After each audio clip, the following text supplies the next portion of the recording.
สวัสดีพี่น้องทุกคนทุกท่านที่เข้ามารับชมแนวทางจ้ามาพบกับแนวทางหุ้นดาวโจนส์จ้าดาวโจนส์รอบเสาร์วันถัดไปนะจ้าดาวโจนส์รอบปกติเสาร์วันถัดไปแนวทางของวันที่14เนาะวันที่14เดือน3มีนาคมจะ2568จะมื้อนี้ก็มาพบกับแนวทางของแอดจอยคือเก่าแล้วก็ตามเคยจะสวัสดีทาง FC ใหม่ FC เก่าด้วยจ้ามาตามกันต่อมาลุ้นกันต่อกับแนวทางหุ้นดาวโจนส์ของเฮาแล้วจ้ะก่อนสิไปรับชมแนวทางหุ้นดาวโจนส์วันที่14จะมาเบิ่งผลของวันที่13กันก่อนจ้ะสำหรับดาวโจนส์ของวันที่13เลขเด่นของแอดจอยนี่คือชนเนาะได้เบิ้ล99แล้วก็00เนาะจ้ะเพราะว่าเลขชนตามที่เคยอธิบายไปในคลิปเนาะ2สูตร3สูตรเด่น9วิรุธ9นี่ชนกันอยู่3สูตรได้ตอง9สำหรับ0นี่ชนกันอยู่2สูตรได้00สำหรับผลจ้า093สำหรับ093บนแนวทางของเรามาเต็มเลยเนาะได้เลขชนมาเต็มเลยนะจ้ะเด็ด0รูด0ของเราหลักร้อยจ้า093ตรงจะ3ตัวบนครบจ้า903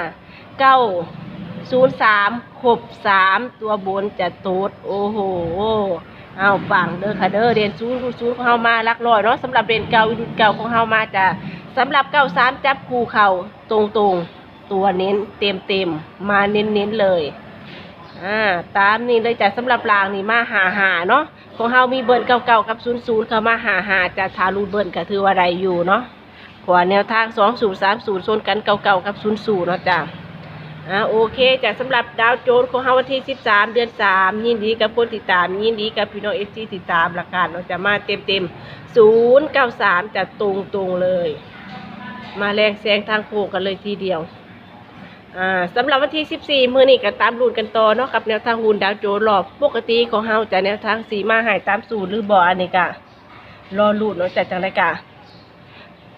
รับชมไว้เป็นแนวทางละกันเนาะขึ้นอยู่กับความมักความชอบมันจะถ้ามีตัวมักตัวชอบตามได้จ้านี่คือถ้าบ่มีตัวมักตัวชอบนี่ก็คือสามารถปล่อยผ่านได้เนาะ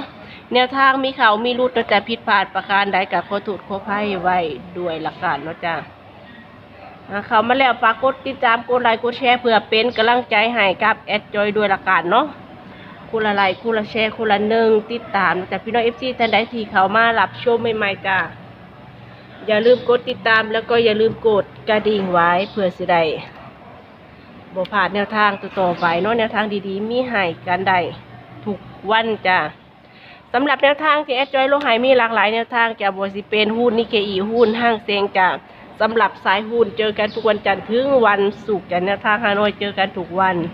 ลาวพัฒนาเจอกันทุกวันจันทร์วันพุธแล้วก็วันศุกร์แนวทางรัฐบาลไทยก็มีให้เส้นเดียวกันจ้ะบ่อยากพลาดกดติดตามแล้วก็สั่นกระดิ่งไว้รอเพื่อรอรับการแจ้งเตือนเวลาที่แอดจอยลงแนวทางใหม่ๆให้เนาะสำหรับหุ้นดาวโจนส์วันที่14เลขเด่นวันนี้คือ1 2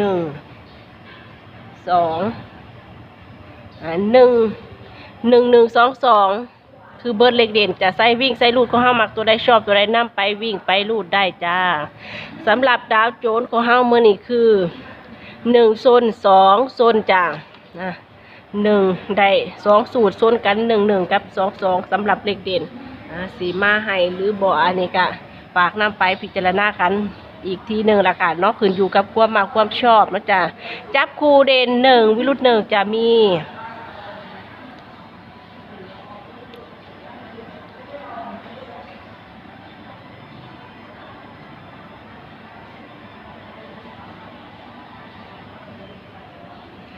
เด่น2จ้า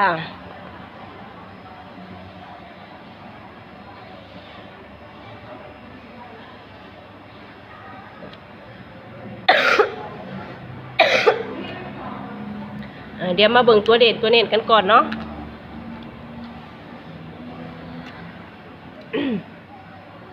สำหรับเด่น2รุ่น2จะเน้นไปที่23 26 15 14จ้ะเบิร์ดเลขเด่น2211 2กับโซน1กับโซนมื้อนี้แอดจอยขอเน้นไปที่11ละกันจ้ะ